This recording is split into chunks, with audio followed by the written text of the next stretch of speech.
పూరీ జగన్నాథ్ స్వామి ఆలయంలో ఎన్నెన్నో రహస్యాలు దాగి ఉన్నాయి. వాటితో పాటే రహస్యమైన నిధులు కూడా చాలా ఉన్నాయి. ఆ నిధి ఉన్న గదులని కొన్ని రోజుల క్రితమే తెరిచారు. మీకు అనంత పద్మనాభ స్వామి నిధి గురించి తెలుసు కదా, 6 రహస్యమైన నిధి ఉన్న గదులు ఉన్నాయి అని. అవి కొన్ని సంవత్సరాల క్రితమే బయటపడ్డాయి. కానీ ఒరిస్సాలో ఉండే పూరీ జగన్నాథ్ ఆలయంలో నిధి అలా కాదు. అక్కడ నిధి ఉన్న గదులు ఉన్నాయి అని అందరికీ తెలుసు. అసలు ఆ నిధి అక్కడికి ఎలా వచ్చింది, ఆ నిధి విలువెంత, ఎన్నిసార్లు ఆ నిధి ఉన్న గదులని తెరిచారు, ఎవరెవరు దోచుకున్నారు, ఎవరెవరు దానమిచ్చారు, కొద్ది రోజుల క్రితం ఆ నిధి ఉన్న గదిని తెరిచినప్పుడు ఏం జరిగింది, ఇలాంటి విషయాలు అన్ని నేను ఈ వీడియోలో చెప్తాను. ఇది చిన్న వీడియోనే, కానీ నేను చాలా రీసెర్చ్ చేశాను, కాబట్టి ఒక్క లైక్ చేయండి. మహాభారతంలో వనపర్వంలో రాసి ఉన్న దాన్ని బట్టి పూరీ జగన్నాథుడి ఆలయాన్ని ఇంద్రద్యుమ్నుడు అనే ఒక రాజు నిర్మించడం మొదలు పెట్టాడు. కానీ ఆ ఆలయ నిర్మాణాన్ని పూర్తి చేసింది మాత్రం 12వ శతాబ్దానికి చెందిన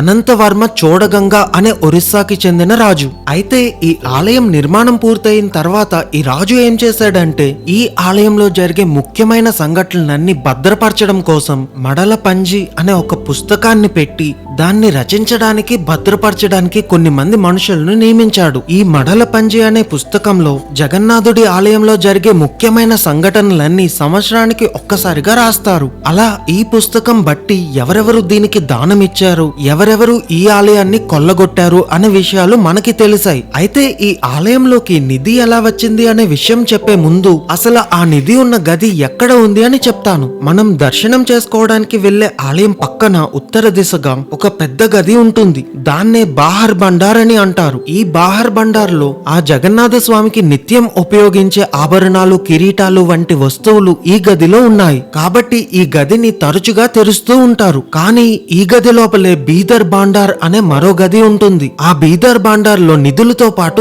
చాలా రహస్యాలు కూడా దాగి ఉన్నాయి. అందులోనే ఎవ్వరూ తెరవని 3వ గది కూడా ఉన్నది. ఆ 3వ గదినే జూలై 14వ తేదీన తెరిచారు. కానీ ఆ 3వ గది కాకుండా చాలా రహస్యమైన 7 స్వరంగ మార్గాలు ఉన్నాయి. ఆ 7 స్వరంగ మార్గాల్లో 2 స్వరంగ మార్గాలు 1964లో కనిపెట్టారు. 3వ స్వరంగ మార్గం 1972లో కనిపెట్టారు. మిగిలిన 4 ఎక్కడ ఉన్నాయో ఇంకా ఎవ్వరికీ తెలీదు. అయితే ఈ గదులతో పాటు ఆ స్వరంగ మార్గాల్లో కూడా అంతులేనంత నిధి ఉన్నది. ఇక్కడికి ఇంత నిధి రావడానికి మొదటి కారణం గజపతుల సామ్రాజ్యాన్ని సృష్టించిన సూర్యవంశంకి చెందిన కపిలేంద్ర దేవ అనే రాజు. అతను 1434 నుంచి 1467 దాకా చాలా రాజ్యాల మీద దండెత్తినప్పుడు అక్కడ దొరికిన సంపదని తీసుకువచ్చి అందులో కొంత ఇక్కడ దాచారు. అతని తర్వాత అతని కొడుకైన పురుషోత్తమ దేవ్ కూడా చాలా రాజ్యాల మీద దండెత్తి ఈ ఆలయంలో అంతులేనంత నిధిని పోగేశాడు. ఇందాక నేను చెప్పిన మడల పంజి అనే పుస్తకంలో పేజీ నెంబర్ 31లో ఒరిస్సాకి చెందిన అనంగ భీమదేవుడు అనే ఒక రాజు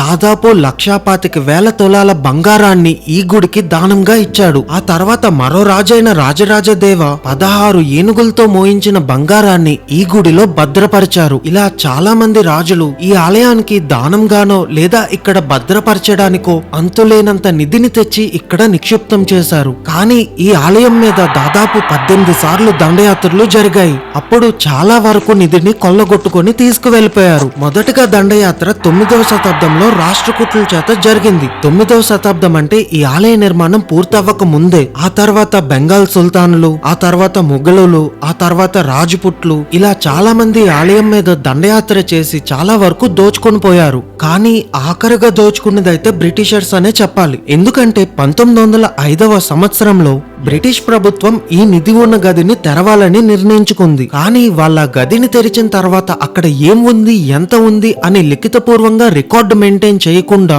కొన్ని రోజుల తర్వాత ఆ గదిని మళ్ళీ మూసేశారు. మళ్ళీ దానికి 19 సంవత్సరాల తర్వాత అంటే 1926లో బ్రిటిషర్స్ ఆ గదిని రెండవసారి తెరిచి అక్కడ ఏముంది అని రాయడం మొదలు పెట్టారు. కానీ మళ్ళీ అది పూర్తి చేయకుండానే ఆ గదిని మూసేశారు. అలా 2 సార్లు ఆ గదిని బ్రిటిషర్స్ తెరిచి వారికి దొరికినంత నిధిని వాళ్ళు అక్కడి నుంచి కొల్లగొట్టుకుని వెళ్ళిపోయారు. మనకి స్వాతంత్రం వచ్చిన తర్వాత 1978లో ఈ గదిని మళ్ళీ భగవద్ దయా శర్మ అతను తెరిపించి అక్కడ ఏముంది అని లెక్క పెట్టడం మొదలు పెట్టారు. దాదాపు 70 రోజుల పాటు లెక్క పెట్టారు. కానీ అక్కడ ఉన్న అంతులేని నిధిని లెక్క పెట్టలేము అని చెప్పి మధ్యలోనే వదిలేసి ఆ గదిని మూసేశారు. ఇలా జరిగిన 46 సంవత్సరాల తర్వాత అంటే 2024లో మళ్ళీ దీన్ని తెరవాలి అని కోర్టు నుంచి ఆదేశాలు వచ్చాయి.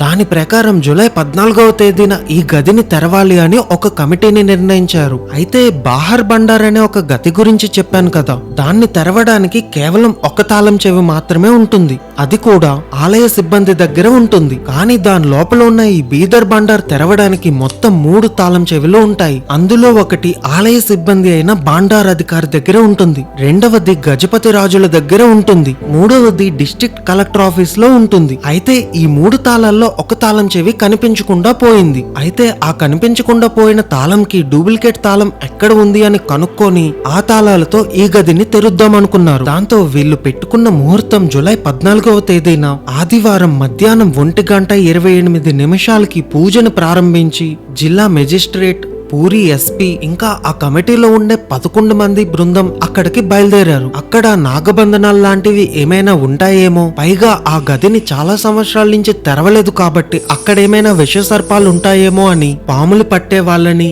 అంబులెన్స్ ని, ఆర్మీ వాళ్ళని మొత్తం బయట సిద్ధం చేసి పెట్టారు.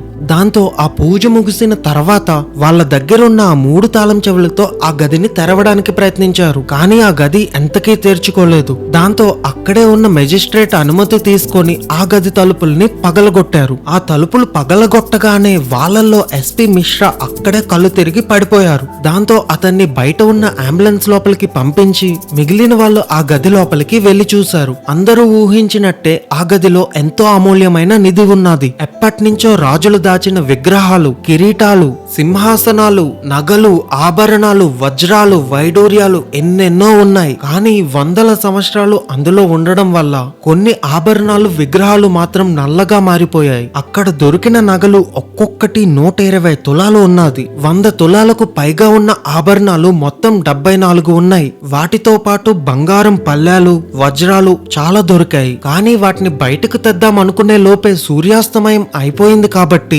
ఆ రోజు ఆ నిధిని అక్కడే వదిలేసి ఆ తలుపులను మూసేసి బయటకు వచ్చేశారు. మళ్ళీ 3 రోజుల తర్వాత అంటే గురువారం రోజు ఆ గది లోపలికి వెళ్లి వాళ్లతో పాటు 6 పెద్ద పెద్ద చెక్క పెట్టెలను పట్టుకు వెళ్లి అందులో ఉండే నిధి మొత్తాన్ని వేరే గదికి తరలించడం మొదలు పెట్టారు. అయితే ఆ క్రమంలోనే వాళ్ళు ఆ 3వ గది లోపల 4వ గది ఉన్నట్టుగా కనుక్కున్నారు. ఆ గది లోపలికి ఎలా వెళ్ళాలి, అక్కడ ఏం ఉంటాయి అన్నది ఎవ్వరికి తెలీదు. కానీ అక్కడ దీనికి మించిన నిధి ఉంటాది అని భావిస్తున్నారు. అయితే వీళ్ళు ఈ గది లోపల నుంచి తెచ్చిన నిధి మొత్తాన్ని ఇంకా వెలకట్టలేకపోయారు. అయినా ఇది ఆ పూర్తి నిధిలో కొంత భాగం మాత్రమే. ఇంకా వీళ్ళు బయటకు తీయింది చాలా ఉంది. ఎన్నో మంది రాజులు ఈ ఆలయం మీద దాడి చేసి ఆ నిధిని కొల్లగొట్టారు. ఆ తర్వాత బ్రిటిషర్స్ 2 సార్లు తెరిచి ఆ నిధిని మొత్తం కొల్లగొట్టారు. అయినా సరే అక్కడ అంత నిధి ఉన్నది అంటే ఇంకా ఎవ్వరు కొల్లగొట్టక ముందు అక్కడ ఎంత నిధి ఉండేదో. ఇలా పూరి జగన్నాథ్ ఆలయం ఒక్కటే కాదు, మన దేశంలో దాచిపెట్టిన నిధులు చాలా ఉన్నాయి.